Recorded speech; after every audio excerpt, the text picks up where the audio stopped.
ഈ 40 അല്ലെങ്കിൽ 45 വയസ്സായിട്ടുള്ള ഒരാൾ ഒരു 60 വയസ്സ് അറൗണ്ട് 60 വയസ്സിൽ റിട്ടയർ ആവണമെന്നുണ്ടെങ്കിൽ ഏറ്റവും നല്ല ഇൻസ്ട്രുമെന്റ്സ് ആയിട്ട് ഞാൻ കണ്ടെത്തിയിട്ടുള്ളത് മ്യൂച്വൽ ഫണ്ടുകളാണ്. ഞാൻ പേഴ്സണലി എൻ്റെ റിട്ടയർമെന്റിനും എൻ്റെ കുട്ടികളുടെ വിദ്യാഭ്യാസവുമായിട്ട് ബന്ധപ്പെട്ട ഗോളുകൾക്കും ഒക്കെ ആയിട്ട് നിക്ഷേപിക്കുന്നത് ഈ മ്യൂച്വൽ ഫണ്ടുകളിൽ തന്നെയാണ്. പലതരത്തിലുള്ള മ്യൂച്വൽ ഫണ്ടുകളുണ്ട്.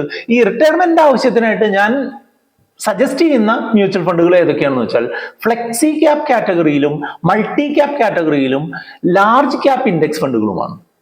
ഈ ഒരു കോമ്പിനേഷനിൽ നമ്മൾ ചെയ്തു കഴിഞ്ഞിട്ടുണ്ടെന്നുണ്ടെങ്കിൽ നമ്മളുടെ ഒരു ഇൻവെസ്റ്റ്മെന്റ് ആനുവലി ഒരു 12% ഒക്കെ വർദ്ധിച്ചു പോകാനുള്ള സാധ്യതയുണ്ട്.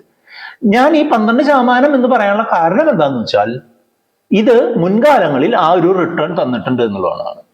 നമ്മൾ മ്യൂച്വൽ ഫണ്ടുകളുടെ പരസ്യത്തിൽ നമ്മൾ പലപ്പോഴും കണ്ടിട്ടുണ്ടാവും മുൻകാലങ്ങളിൽ ലഭിച്ചിട്ടുള്ള റിട്ടേൺ ഭാവിയിൽ ലഭിക്കണം എന്നില്ല. അത് അങ്ങനെ ഒരു റിസ്ക് ഉണ്ട്. അത് നിങ്ങൾ മനസ്സിലാക്കി മാത്രം നിക്ഷേപിക്കുക.